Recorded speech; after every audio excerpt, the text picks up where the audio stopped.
Bonjour à tous, merci beaucoup d'être là devant moi. Je vais vous parler de HTMX, une petite librairie JavaScript pour ne pas écrire de JavaScript. Yeah. C'est un talk qui est plutôt à destination des développeurs back, et je crois qu'on est au bon endroit pour ça. Je m'appelle Damien, je travaille chez Joli Code, je fais du PHP, du Symfony, de l'Elasticsearch, ce genre de choses. Et je ne vais pas vous faire le pitch qu'on entend à chaque fois sur les ESN, on recrute, on veut des projets, nan, nan. Si je dois vous dire juste une chose sur Joli Code, c'est aller sur notre blog. On y partage énormément d'articles techniques. On est des développeurs, on partage ce qu'on aime. Et voilà, s'il y a une chose à retenir, c'est ça. Alors, je vais commencer par le petit sondage habituel en début de conférence. Qui, quoi? Et donc, qui connaît de nom, au moins, HTMX? Levez la main, s'il vous plaît. C'est déjà pas mal. Et maintenant, garde la main en l'air ceux qui l'ont déjà mis en prod. C'est vachement moins.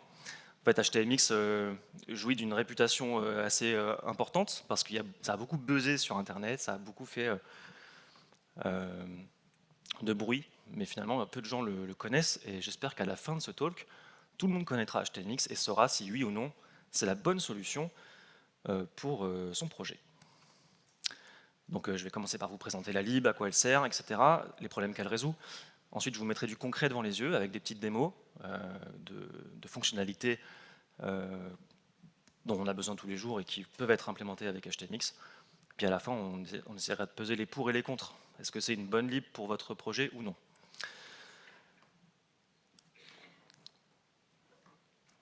Moi, ce que je constate dans mon travail, et vous l'avez peut-être constaté aussi, c'est que le web est devenu extrêmement complexe. Nos applications, les applications qu'on développe pour nos clients, elles ont besoin de cette complexité parce que les utilisateurs, ils veulent que ça soit rapide, ils veulent que ça soit réactif, ils veulent que ça soit agréable à utiliser, et ils ne veulent pas que la page se recharge en entier lorsqu'ils ouvrent un mail, par exemple. Ils ne veulent pas que l'ajout au panier mette plus de 5 secondes. Tout doit être extrêmement rapide. Et seulement HTML, ça ne permet pas tellement de faire ce genre de réactivité par défaut. HTML, ça a été conçu pour avoir des liens, des pages qui rechargent intégralement tout l'écran, et c'est tout. Et donc on a inventé les SPA pour répondre à ce besoin d'interactivité forte, ce besoin vraiment d'interface applicative, plus que de site web. On développe vraiment des applications grâce aux SPA. Et pour faire ça, notre backend maintenant il répond du JSON au lieu de répondre du HTML. On a du JavaScript pour notre routeur, pour gérer notre navigation. On a du JavaScript pour le moteur de rendu aussi. On ne va plus se reposer que sur le moteur de rendu du navigateur. On va avoir certains éléments de l'UI qui vont être réécrits intégralement en JavaScript aussi. Donc on ne met plus la balise select, elle est trop moche. Puis elle ne permet pas de faire de recherche par exemple. On va devoir gérer un état côté front aussi avec du JavaScript, etc. etc. Et donc c'est tellement complexe qu'on se met à séparer les équipes back et les équipes front. Et donc on ajoute une couche de complexité à nos applications. C'est l'approche qu'on appelle Thick Client, l'approche client lourd, où HTML n'est plus qu'un outil de rendu.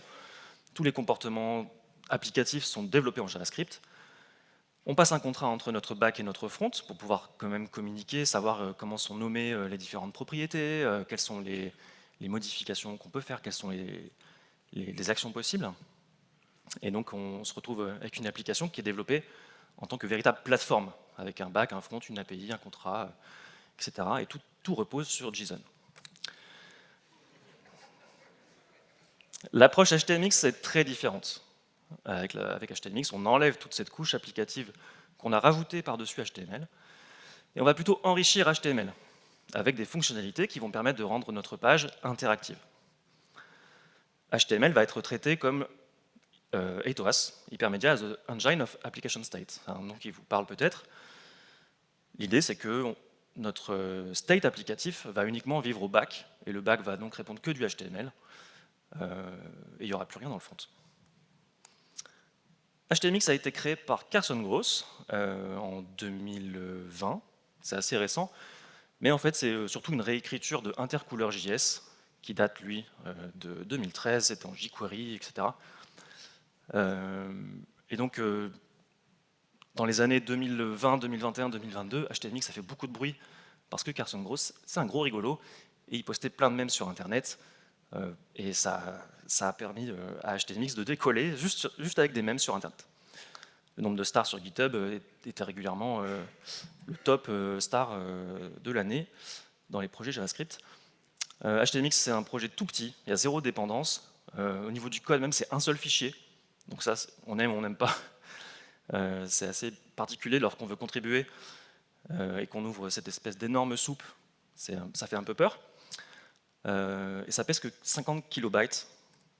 50 kilobytes, on ne se rend pas compte. Donc je vous ai fait un petit graphe pour comparer. HTMX, 50 kilobytes. jQuery, 80 et quelques. Unpoly, qui est un concurrent de HTMX, qui fait à peu près les mêmes choses, mais avec des fonctionnalités d'interactivité en plus, on est à 160. Et Hotwire Turbo, donc juste la partie turbo de Hotwire, on est presque à 200 kilobytes. C'est juste pour vous donner une idée. Donc l'idée d'HTMX, c'est de corriger HTML pour le rendre hypermédia, pour qu'il soit capable de plus de choses. Parce qu'en fait, on a constaté que HTML, c'est nul. On a plein de choses dans HTTP qui ne sont pas exploitables dans HTML tout simple. On se pose déjà la question de pourquoi seuls les liens, les A, et les formulaires, les formes, sont capables de faire des requêtes HTTP. En HTML, il n'y a que ces deux balises-là qui sont capables d'émettre une requête. Pourquoi elles peuvent émettre des requêtes uniquement aux événements click et submit, alors qu'il y a plein d'événements dans le DOM? Pourquoi il y a seulement get et post qui sont supportés en HTML, alors qu'il y a plein de verbes dans HTTP? Et pourquoi on devrait toujours remplacer tout l'écran lorsqu'on navigue en HTML? Ces 4 problèmes, c'est un peu la base de HTMX, c'est vraiment les 4 problèmes qu'il essaye de tuer. Et il essaie de réparer un peu cette dissonance qu'il y a entre HTML et HTTP, cette petite rupture qu'il y a entre les deux, pour faire des applications dont l'interactivité sera beaucoup plus importante. Donc je vais vous montrer un peu de code, évidemment. On va rentrer dedans. Donc pour installer HTMX, c'est très simple, c'est comme jQuery. On le met dans la page et ça fonctionne. Bien sûr, vous pouvez le compiler si vous voulez, mais l'idée c'est que vous pouvez le mettre dans votre aide et ça fonctionne tout de suite. C'était la slide d'installation la plus courte du monde. HTMX fonctionne avec des attributs HTML. Donc vous allez devoir placer des attributs HTML dans votre HTML. Donc quel que soit votre moteur de rendu, ça va fonctionner. Et donc il y a des attributs qui portent les noms des verbes HTTP. hxget, hxpost, hxdelete, et ainsi de suite. Et comme leur nom l'indique, ils correspondent donc à tous les verbes HTTP que je viens de citer. Et ça, c'est le cœur de l'outil. C'est vraiment le cœur de HTMX, c'est la possibilité comme ça de déclarer un chemin dans un attribut, en lui donnant aussi le verbe HTTP qu'on souhaite utiliser. Ce qui va se passer sur ce bouton, c'est que cet attribut va dire à HTMX, OK, quand je clique sur ce bouton, tu fais un appel AJAX à ce chemin, et tu prends la réponse du back, tu la mets dans le bouton. Donc le back, il va devoir répondre quelque chose qui peut rentrer dans ce bouton-là, évidemment. Et ça, c'est vraiment, ça y est, vous avez compris HTMX. Seulement avec d'autres attributs et d'autres manipulations, vous allez voir qu'on va pouvoir faire des comportements qui sont un peu plus applicatifs qu'un bouton qui change de label quand on clique dessus. Le deuxième attribut dont je vais vous parler, c'est hxtrigger. C'est le déclencheur de l'action de l'appel AJAX. Par défaut, c'était le clic, parce que j'étais sur un bouton. Donc il y a des défauts qui sont sains dans HTMX, des défauts qui sont logiques. Sur les formulaires, ça sera submit, par exemple. Mais donc sur les boutons, c'est clic. Si ça ne me plaît pas, je peux le changer avec hxtrigger et le nom de l'événement JavaScript que je souhaite utiliser. Tous les événements JavaScript, même les miens, même ceux d'une lib externe, peu importe. Donc là, j'ai dit hxtrigger mouse hunter. Quand ma souris va survoler le bouton, l'appel AJAX va être fait, la réponse du back va être mise dans mon DOM, dans mon bouton d'ailleurs. Tous les événements JavaScript fonctionnent. Et puis il y a aussi des petits modificateurs, donc mouse hunter once par exemple, qui permet de dire à HTMX, tu me le fais qu'une seule fois cet événement. On peut aussi mettre du throttle sur le clic notamment ou sur autre chose. Il y a input pour les saisies, mais avec le modificateur change, on ne provoque l'appel AJAX que si le contenu du champ a vraiment changé. On peut faire du pooling aussi avec every et puis une durée, ici 5 secondes. Par défaut, donc, ça prend la réponse de l'appel AJAX et ça la met dans le bouton qui a provoqué l'appel AJAX. C'est celui qui portait le hxget, le hxdelete, etc. On peut changer cette target en précisant hxtarget.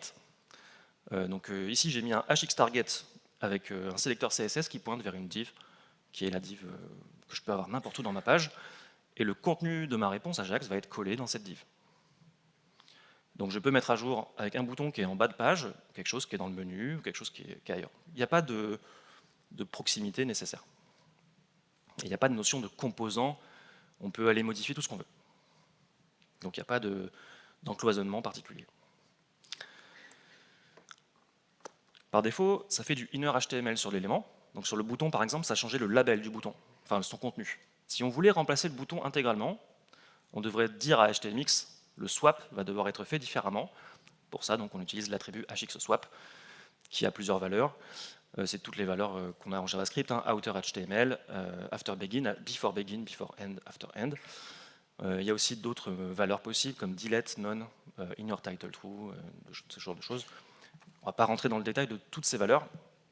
Là, l'idée, c'est que si je voulais remplacer l'intégralité de mon bouton, plutôt que juste son contenu, j'avais juste à changer hxSwap pour dire outer HTML. Et ça, c'est pas quelque chose qui est inventé dans HTMX. Outer HTML, c'est propre au DOM. Vous voilà, après, vous avez vu donc les 4 attributs principaux dont on a besoin pour utiliser HTMX. On va regarder quelques exemples. Le premier exemple, c'est un bouton like. On l'a tous vu sur les réseaux sociaux, on peut liker des publications. Quand on like la publication, le bouton devient rose.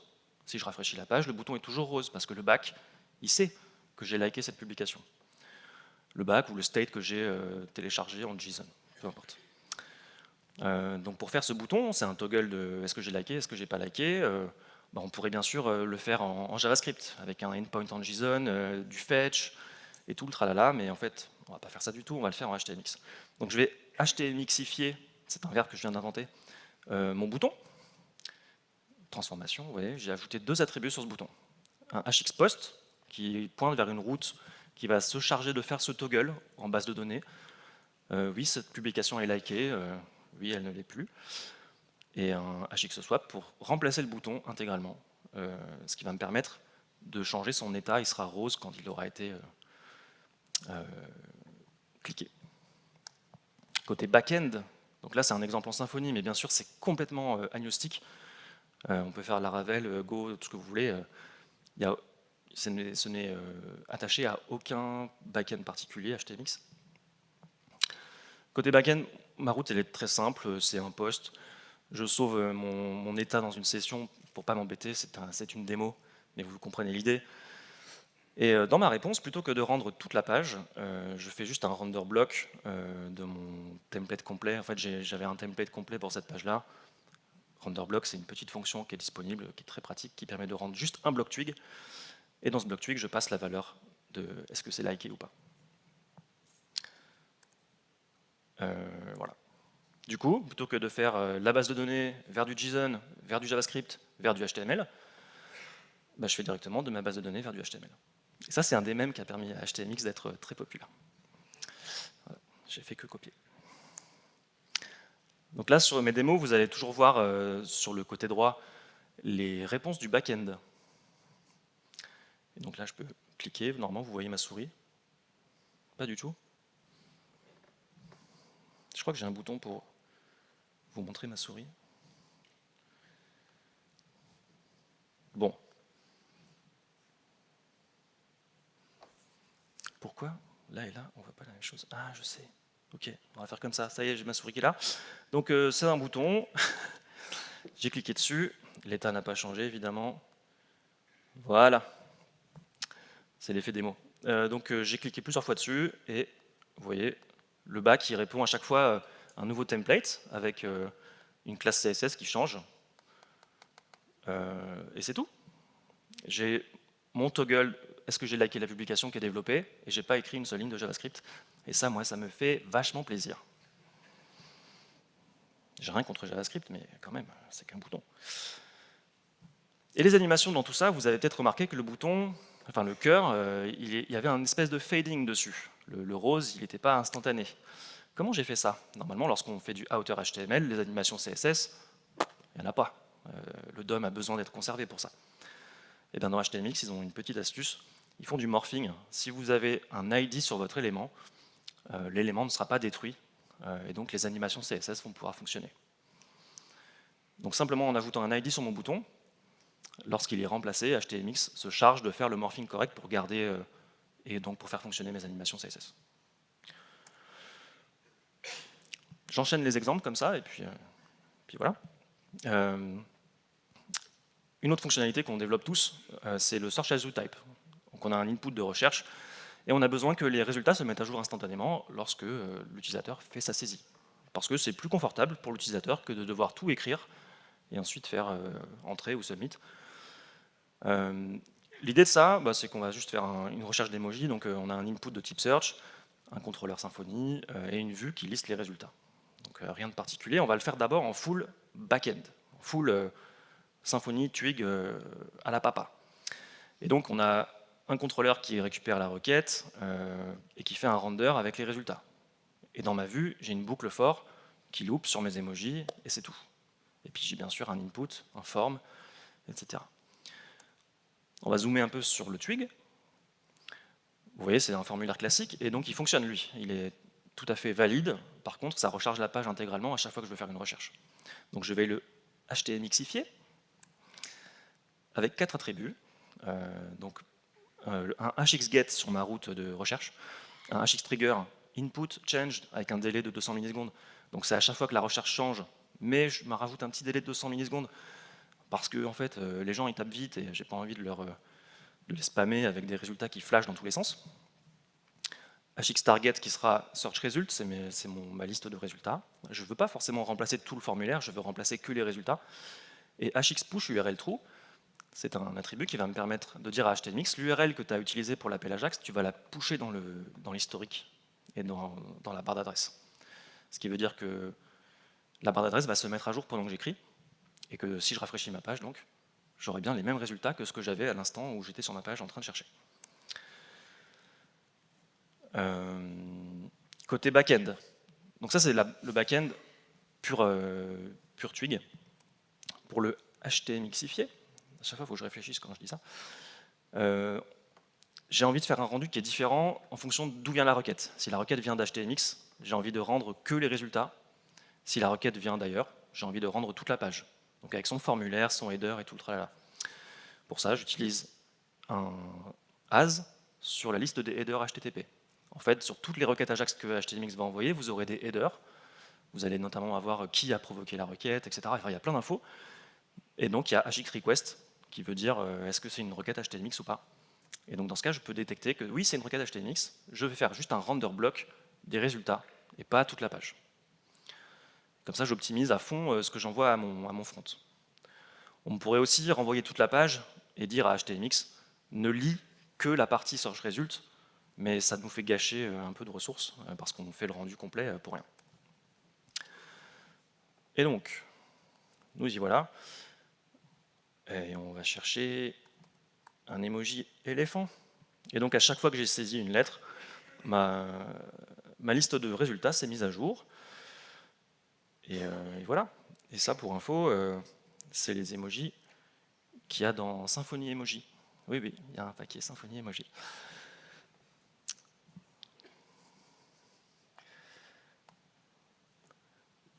Troisième exemple, la navigation boostée. Ça, si vous connaissez TurboDrive, ça vous parle. En fait, il est possible avec HTMX de dire tous ces liens là, tu me les boostes. Ça veut dire que quand le lien est cliqué, plutôt que de provoquer le comportement natif du navigateur qui va donc changer de page, donc vraiment kill complètement la page actuelle, charger une nouvelle page, l'afficher, faire le rendu, calculer les CSS, les JS et tout le tralala, ça va faire la requête en Ajax. Et donc remplacer que le body, merger les headers s'ils sont différents, mettre à jour le title de la page, mettre à jour l'history, etc. C'est exactement comme TurboDrive. Là-dessus, il n'y a pas de surprise. Et puis ça permet de faire du progressive enhancement, c'est-à-dire vous faites votre back comme s'il n'y avait pas de JavaScript, et puis avec cet attribut-là, vous avez cette impression un peu de fluidité parce que toute la page ne se recharge pas. Vous avez gagné un petit peu, c'est juste du feeling, mais voilà.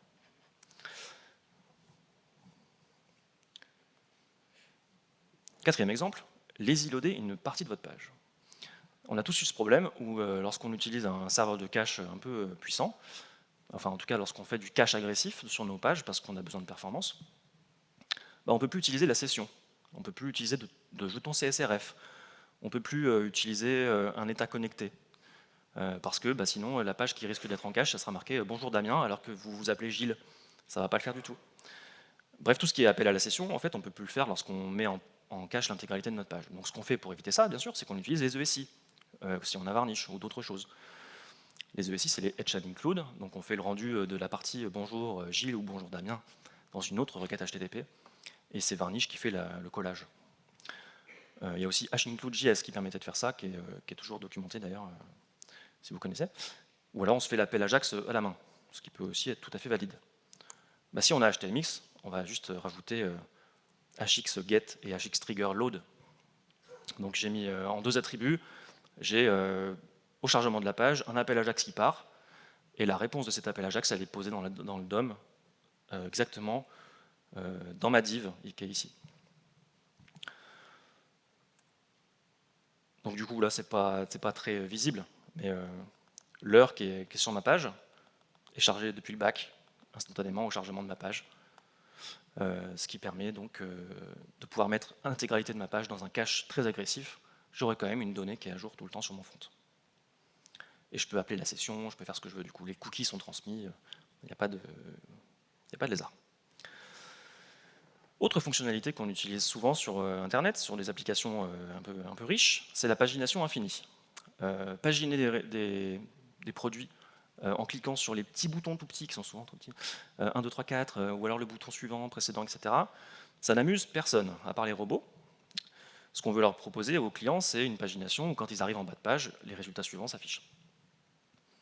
Et bien pour ça, on va faire la même chose que tout à l'heure. Ma liste d'emojis que j'avais dans mon search d'emojis tout à l'heure, je vais le HTMXifier en ajoutant quelques attributs.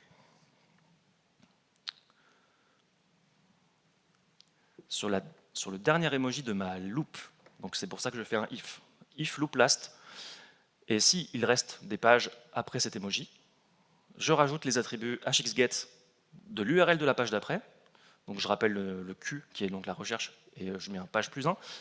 Le trigger, ça sera revealed, donc quand l'emoji sera dans le viewport, ça va provoquer la requête. Et un hxswap after end, parce que je veux pousser les éléments, enfin la réponse, je veux la coller en dessous. Je ne veux pas remplacer les emojis qui sont déjà dans la page. Hop là, j'ai passé la démo trop vite. Et donc là, j'arrive sur une page où j'ai déjà une recherche, et au moment où je scroll et au moment où le dernier élément de ma liste il est revealed, automatiquement HTMX il fait le requête de la page suivante et il le colle dans mon DOM. Et en 4 attributs, j'ai de l'impagination infinie. Exemple suivant, les formulaires. Bien sûr, les formulaires c'est pareil, on voudrait pouvoir les soumettre en Ajax. Et ça va être possible avec HTMX. HTMX va se charger d'utiliser le form data correctement, de tout mettre dans votre requête Ajax, etc. Se pose aussi la question de la validation. On a souvent besoin d'avoir de la validation côté client parce que l'expérience utilisateur est beaucoup plus agréable. C'est vrai qu'en fait, devoir attendre de soumettre le formulaire pour savoir si on a mal saisi un champ, c'est pénible. Et bien en fait, on pourrait soumettre ce formulaire en Ajax et avoir le feedback directement. On pourrait se reposer donc sur la validation du back-end, qui est la seule validation finalement qui est valide. La validation qu'on fait côté front-end n'est qu'une copie de la validation du back-end. Et si elle est bien faite, c'est cool, mais quand elle est mal faite, en plus, on peut avoir des différences ou des trous dans la raquette. Donc c'est plutôt cool de pouvoir se reposer sur la validation du back. Et on peut aussi se passer du PRG, le post redirect get, le pattern qu'on utilise tous. On soumet un formulaire en post, et si ça se passe bien, on fait une redirection, et donc le navigateur il refait un get, parce qu'on ne veut pas que l'utilisateur puisse faire refresh et qu'il resoumette le formulaire. Cette redirection, bien sûr, quand on soumet en Ajax, elle n'est plus utile. Donc pour les formulaires, il y a 2 petites choses à voir. Si on était en Symfony pure, donc on ferait une redirection. Donc si le formulaire il est soumis en pure Symfony, on fait quand même notre redirection vers notre page de succès. Par contre, s'il est soumis en HTMX, on va pouvoir simplement faire le rendu de notre page de succès. D'où les deux solutions. Il y a juste une chose à faire. En fait, Symfony, comme vous le savez, enfin, si vous êtes développeur Symfony, renvoie un code statut 422 lorsqu'il y a une erreur dans votre formulaire. Et ça, par défaut, HTMX va considérer qu'il ne faut pas l'utiliser. Parce que 422, code d'erreur, je ne vais pas afficher une erreur dans un formulaire, ça va être moche. Ça se configure. Pour configurer HTMX, on utilise un méta HTTP, un méta HTML, pardon, qui s'appelle HTMX config, puis on lui met comment il doit traiter les différents codes de retour. Ça, dans TurboDrive, c'est natif, parce que dans le monde Ruby on Rails, c'est aussi très classique de renvoyer 422 quand le formulaire n'est pas bon.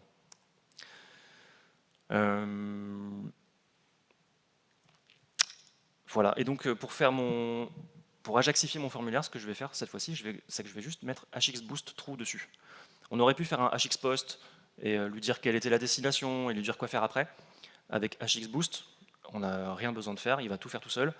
Il va soumettre le formulaire en Ajax et il va donc récupérer en réponse l'intégralité de la page et il va faire lui-même le merge de la page sans se soucier de vous, sans que vous ayez rien d'autre à faire. Donc un formulaire Symfony classique, quand on le soumet, on recherche toute la page, bien sûr, et un formulaire Symfony avec hxBoost true,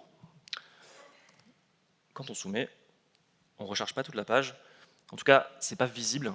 Le HTMX, lui, il a bien récupéré toute la page, mais il a mis à jour dans le DOM que le formulaire qui avait provoqué la requête.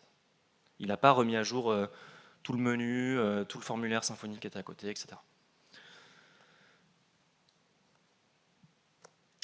Pareil pour les formulaires dynamiques.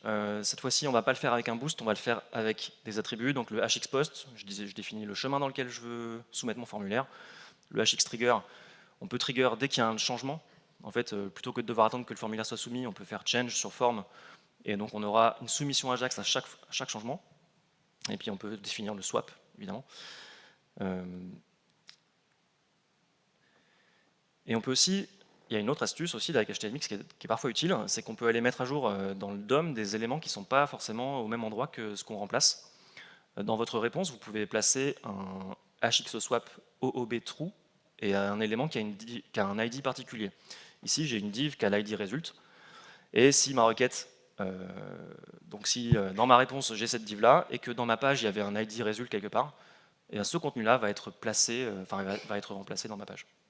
Ça sera plus parlant avec un exemple. Ça c'est ma div result et elle n'est pas dans mon form du tout. Hop là, je me mets du bon côté. Ça c'est ma div result, elle n'est pas dans mon formulaire.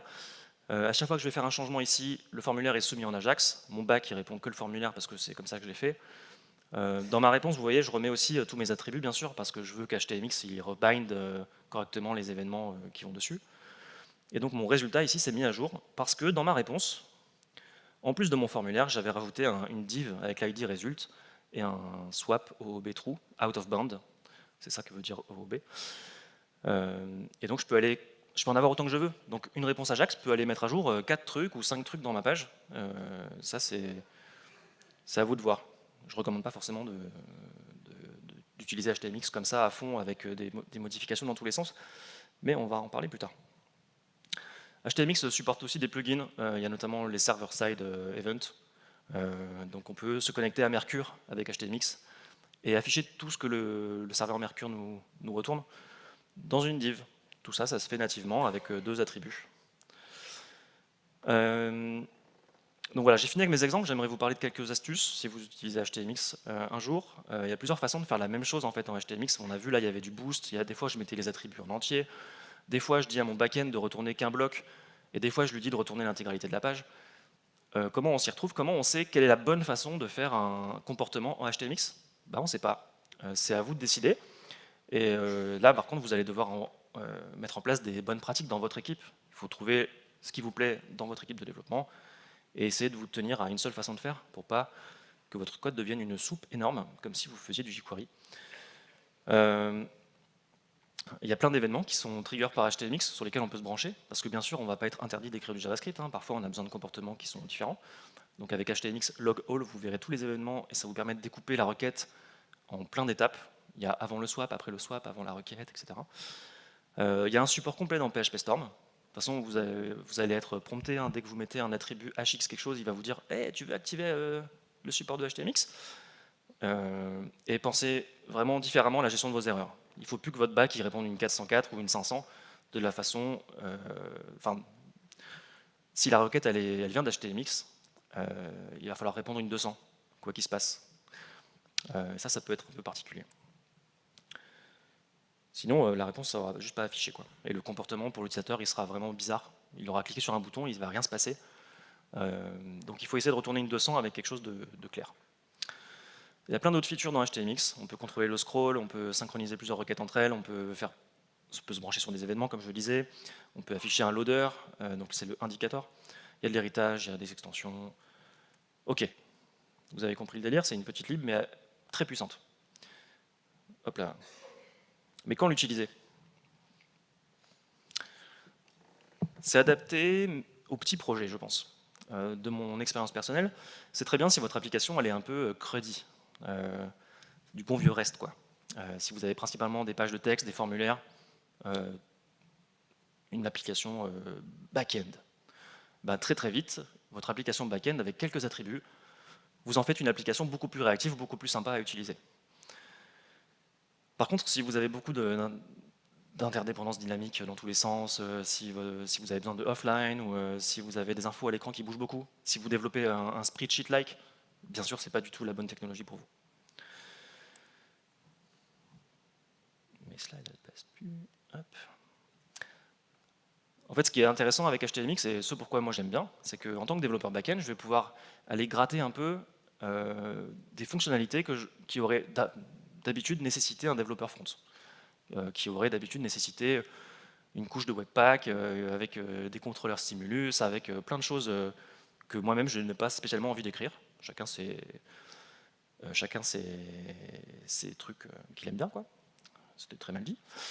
Et avec HTMX, donc je vais pouvoir aller gratter ces fonctionnalités et les faire moi-même. Et du coup, le résultat est très satisfaisant et je peux faire quelque chose de rapide et j'en suis très content. Dans le monde PHP, il y a beaucoup de support pour HTMX. Donc il y a des bundles pour Symfony, pour Laravel, il y a des plugins WordPress, il y a vraiment, vous trouverez chaussures à votre pied. HTML, c'est une tech qui est dite boring, dans le sens où ça ne va pas changer tous les 4 matins. Et là, tout ce que je vous ai raconté, ça marchera encore dans 10 ans. Il se revendique boring tech, au même sens que HTML, c'est boring. HTML, ça marche. MySQL, ça marche. Enfin, SQL. Donc voilà, il n'y aura pas de nouvelles features. Il n'y aura pas de BC break. Et si vous avez une question, ce qui est cool avec HTMX, c'est que vous pouvez juste regarder la source de votre page et vous savez comment ça marche. Il n'y a pas de magie. Et pour ceux qui utilisent donc Hotwire Turbo et Stimulus, la question ne se pose même pas. En fait, si vous avez Stimulus, n'utilisez pas HTMX parce que dans Hotwire, il y a Turbo. Et Turbo, ça fait à peu près ce comportement-là. Ça fait à peu près ce que fait HTMX. Par contre, si vous n'avez pas du tout cette stack, bah, effectivement, on peut refaire 90% de Turbo Drive avec HTMX. Et bien plus. Voilà, donc si vous avez Stimulus, utilisez plutôt Turbo. Et sinon, bah, vous pouvez peut-être essayer HTMX si j'ai réussi à vous convaincre. Merci à tous pour votre attention. Si vous avez des questions, je ne sais pas si on a encore 2-3 minutes. Vous avez le QR code des slides et le QR code du feedback. Merci.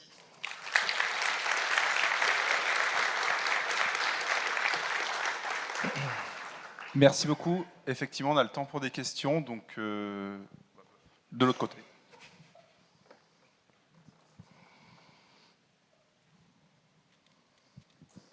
Merci beaucoup. Ma question, c'est comment écrit-on des tests avec HTMX? De la même façon qu'on ferait des tests si la page était chargée en back-end, en fait, ou si tu avais écrit ta page en Full.js avec une SPA.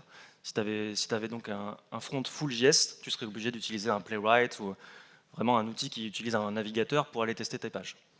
Avec HTMX, par contre, tu peux éventuellement tester juste les réponses back-end avec ton test fonctionnel classique, ton test Symfony, si c'est Symfony ou autre chose. Par contre, tu ne pourras pas tester en pur back, sans un navigateur, que les requêtes elles partent correctement, qu'elles remplacent bien le DOM au bon endroit. Ça reste du JavaScript. Et tu auras besoin quand même, à un moment, si tu veux vraiment être complet sur tes tests, d'avoir des tests end-to-end avec un navigateur.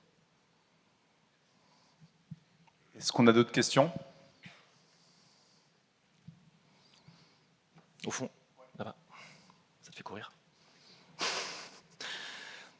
La prochaine question, là-bas. Merci beaucoup, c'était super intéressant.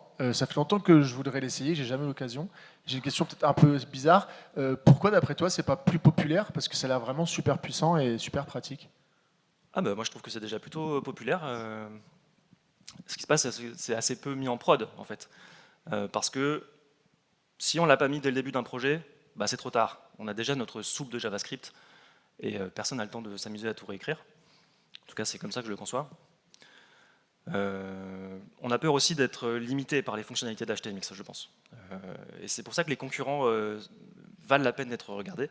Il y a notamment un concurrent qui s'appelle Unpoly, qui en plus de faire tous ces comportements directement depuis des attributs HTML, et donc, qui permettent donc d'enrichir HTML, en plus de faire ça, il y a aussi des comportements comme afficher une div, provoquer l'affichage d'une modale, enfin, des choses qui sont finalement très courantes, on en a besoin.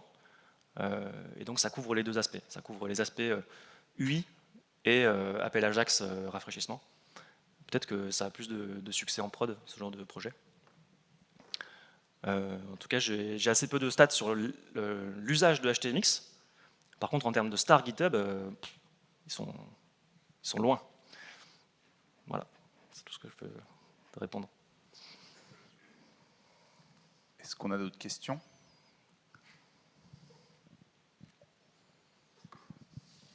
Bonjour, merci pour la presse. Qu'en est-il du support de l'accessibilité par Eh bien, RDA? Ah oui, alors là, rien. Par contre, dans le sens où ça reste une lib qui te permet de faire du progressive enhancement, tu peux faire tes comportements applicatifs de façon accessible et ensuite seulement les ajaxifier avec HTMX. Et donc, voilà, c'est tout ce qu'on peut faire de propre, quoi. On peut aussi faire du très pas propre du tout. Et donc, dans ce cas-là, il n'y a pas de... Non, il n'y a rien. Une dernière? Dans ce cas, merci à toi Damien pour la présentation. Merci à vous.